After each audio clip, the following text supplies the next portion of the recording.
Detroitlions will rise.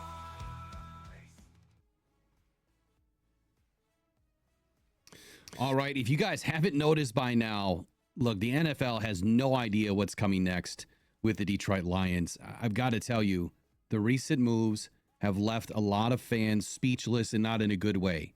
They think that Brad Holmes has completely missed the boat here, and standing down was the wrong thing to do.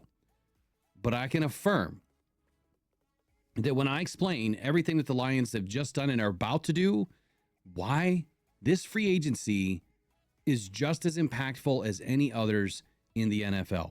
But I got to warn all the other teams, like, you're not ready for this.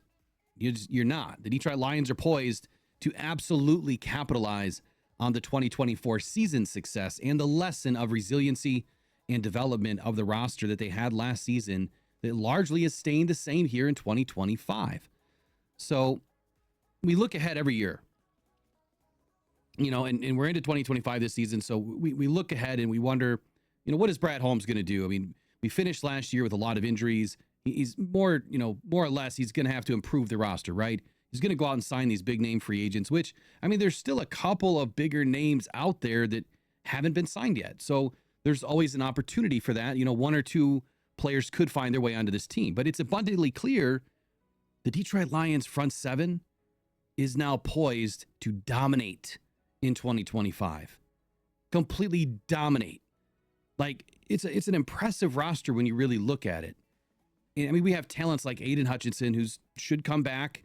By all accounts, everyone's saying he should be the same player. And then there's Lee McNeil, who's going to be down for a short while. But Brad Holmes has backfilled that position, and we still have the draft in front of us. DJ Reader, Marcus Davenport, which a lot of fans aren't high on Marcus Davenport, but when you look at the contract and the ability of a former first-round draft pick, it's a win-win situation here. Levi Onwuzurike, well, last year was his first real year of health and being able to play in 16 football games. And he really showed a different side that we've been waiting to see. Well, how about Mekhi Wingo, our sixth-round draft pick last year that really came alive until his injury happened. And then, of course, you got Josh Paschal, who played in a different position because he was forced to play on the outside a little bit more. Exactly what he did in college at Kentucky. Had a great year. Alex Anzalone's back. Derek Barnes is back. Jack Campbell. And others. The NFL is definitely in for a big surprise, I feel, in 2025. If you think that last year was a fluke, going 15-2, with the depth that this team had, well, let's see if we can run it back. So, contrary to what many believe, that the Lions completely stood down in free agency, Brad Holmes didn't really stand down. He made very strategic moves. He retained key pieces, key players, from last season, players that contributed at a high level last season. Despite a staggering number of injuries in 2024, the Lions were able to win 15 games, and the defense really didn't let off. You heard it from DJ Reed. You heard it from guys like Roy Lopez that stepped up to the mic and they said, look, man, we watched these guys on tape. It didn't matter how many injuries they had. The standard was the standard. And that's what I'm so excited about this year. We haven't even gotten to the draft yet. So we don't know how much better we really are going to get, but I guarantee you it's going to be a big surprise. We talk about resiliency of this 2024 season, right? A lot of resiliency. I mean, they were up against it. They faced a barrage of injuries. So much so that the Lions, not only did they demonstrate resilience, right? They always talk about that, right? The key players, that were sidelined early. All of the top tier edge rushers and defensive linemen, gone, right? Linebackers, gone. And the unit still remained very competitive week in and week out. They showcased the depth and the quality of the coaching staff. We can't go anywhere without talking about the coaching staff. And a lot of them have stayed. Yeah, we lost Terrell Williams. We lost Aaron Glenn. Okay. Well, everybody else pretty much stayed on the defensive side of the football. Not really worried about it. Let's talk about some key stats. A lot of you forget just how good your Lions team was last year. Rush defense. Once again, the Lions finished as a top 5 rush defense. They only allowed 98.4 yards per game. Remarkably, though, They did this with third and fourth string players, guys off the couch, the last half of the season. They permitted just one running back last season to go over 100 yards. And that was 105 yards. And that was against the Buffalo Bills. And it's the same defensive line that is returning and the depth upgrades in 2025 that now have experience and expect to be even better in 2025. So our rush defense or our run defense shouldn't trail off at all. If anything, it's going to be better. How about points per game? The Lions ranked among the top defenses in the league. They allowed fewer than 17 points per game through the first 12 weeks combined. 12 weeks combined. They held 4 teams without a touchdown. Who does that with third and fourth string defensive linemen, front seven, if you will? They finished 7th overall at 20.1 points per game. The emphasis obviously is going to be, once again, to limit the scoring ability of your opponent. Every season, I have broke down the importance of the defense keeping teams under 20 points. Every single season, I've expected the Lions to be able to do it, but this last year, I put an emphasis on it. After watching this defense perform in training camp, I knew that they were going to do it. They finished at 21 points per game, or 20.1 points per game, and that was after allowing a couple of games with a lot of points at the end of the season. Now, again, this is a stat that I've followed for well over a decade, probably 2 now, and the history will tell us that if defenses can limit scoring to 20 points or less, you're going to win 96% of the games. The Lions almost did that, didn't they? 15-2. So it does speak volumes, right? The stats and the analytics that we talk about on Rockhound Detroit Lions, they do matter. I don't just pull this stuff from left field. How about red zone efficiency? The Detroit Lions ranked 7th in the league, top 7 defense in red zone efficiency.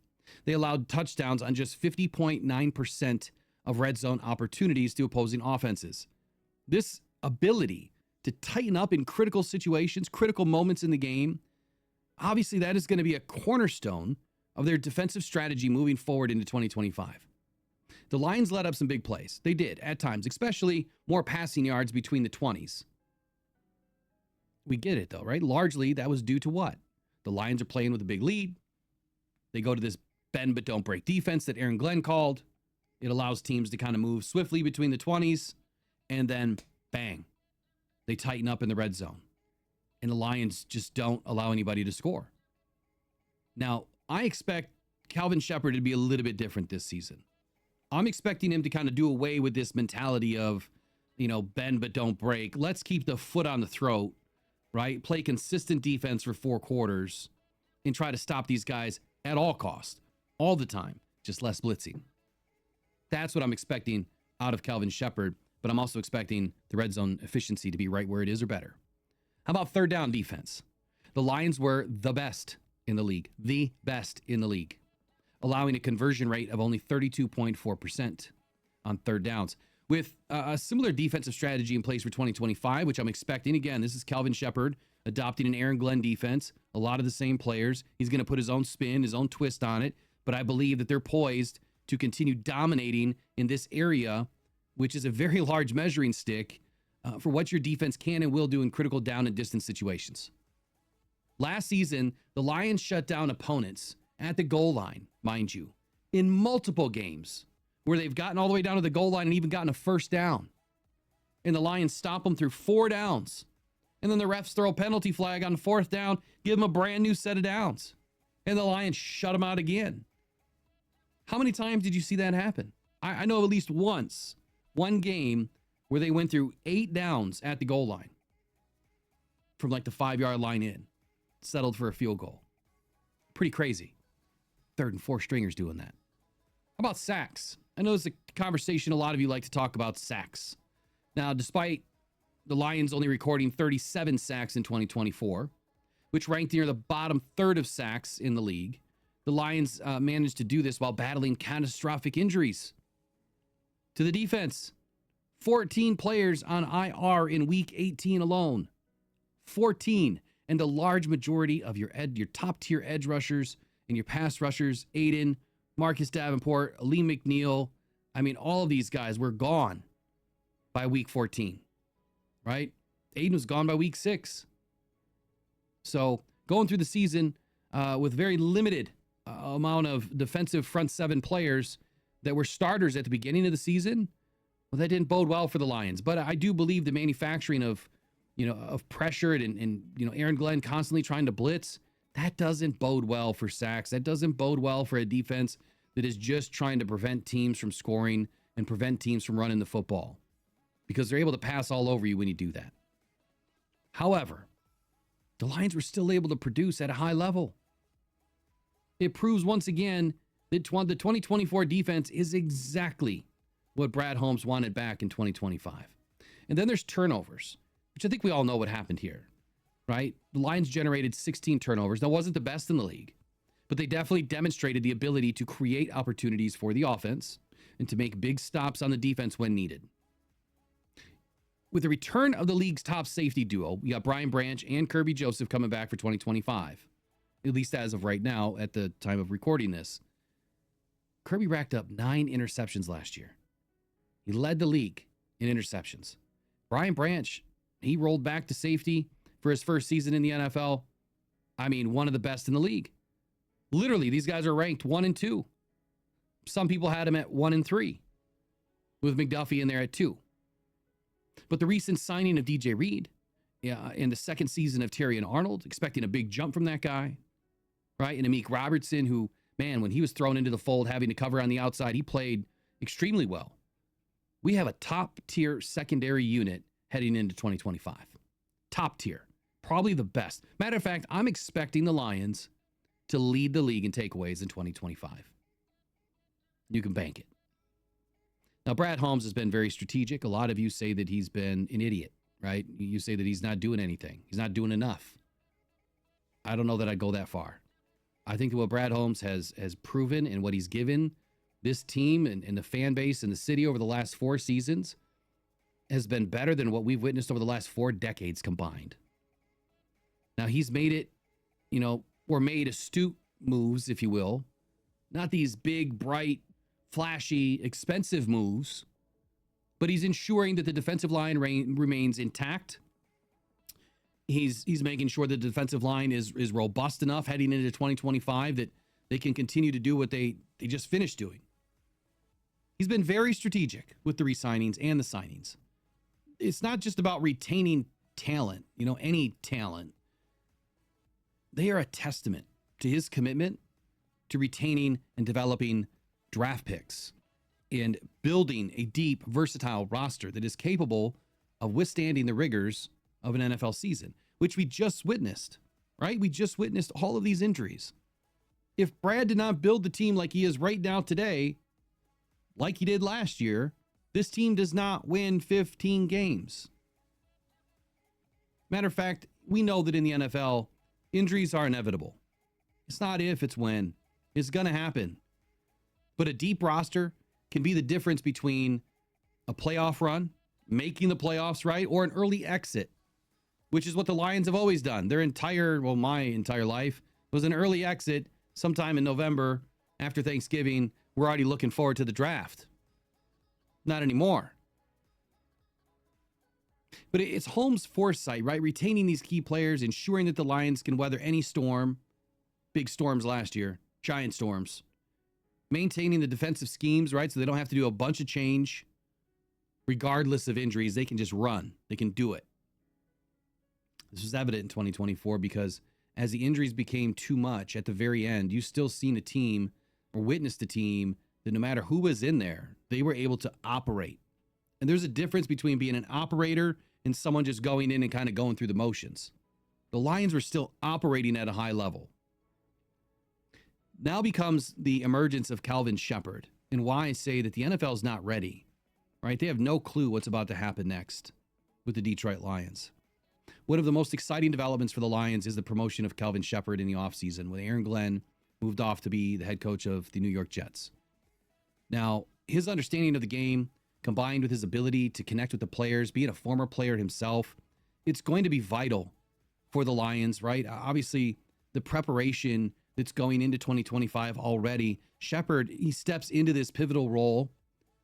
He's got a wealth of knowledge, a ton of experience, a very deep connection with the coaches and the roster, and it's going to ensure the continuity of all aspects of this team stay the same, right? And they're going to continue to grow. within the defense. Campbell and Glenn have been mentoring Shepard since day one, especially in the last couple of seasons when they knew that Aaron Glenn was definitely on his way out.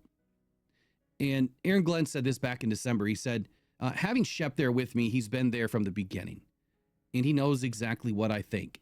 Exactly. And that's a guy that I've been actually mentoring to be a DC for some time. I think he's damn near close, if not there, to be ready to do that. He's a damn good coach. He's fiery. Everything you need as a linebacker coach, he's that. And there are certain coaches on the staff that I think have to be bulldogs, and he's one of those coaches at that position. End quote. By Aaron Glenn. Well, I think Glenn's right. And I think we're going to find out this season just how much better Aaron Glenn or how much better Calvin Shepard's going to be than Aaron Glenn in his first season. There's coaching philosophy that's going to go into this, right? And I think that Shepard emphasizes what is a hybrid defensive scheme already. It's probably going to stay that way. It's a scheme that leverages the strengths of the players on the roster, and it's exactly why they're bringing back a lot of the same players. Shepard obviously values the versatility, just like any other coach, but especially Dan Campbell. But especially in that linebacker room, right? They're cross-training everybody at every position. And I think that we're going to see this within the secondary, like we started to see with Brian Branch. We're going to see it in the defensive line, edge, interior, exterior, right? We saw last year with Josh Paschal. It's that next man up mentality. If guys aren't cross-trained and they don't know somebody else's position, how are you going to step them in next man up? You can't. Well, you can, but it'll be more difficult. But not in the approach that this team takes. So here we come, right? Here comes the Detroit Lions in 2025. This defensive unit is so set up to surprise the NFL.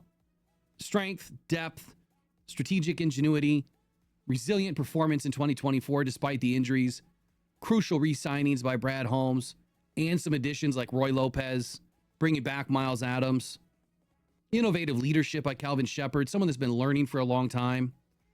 The stage is set for the Lions to now assert themselves as a defensive powerhouse from this point forward. Brad is saving the money to be able to re-sign players like Kirby Joseph and Aiden Hutchinson, and next year, Brian Branch, Jack Campbell, and others. Demir Gibbs, Sam Laporta. There's a lot of contracts coming due.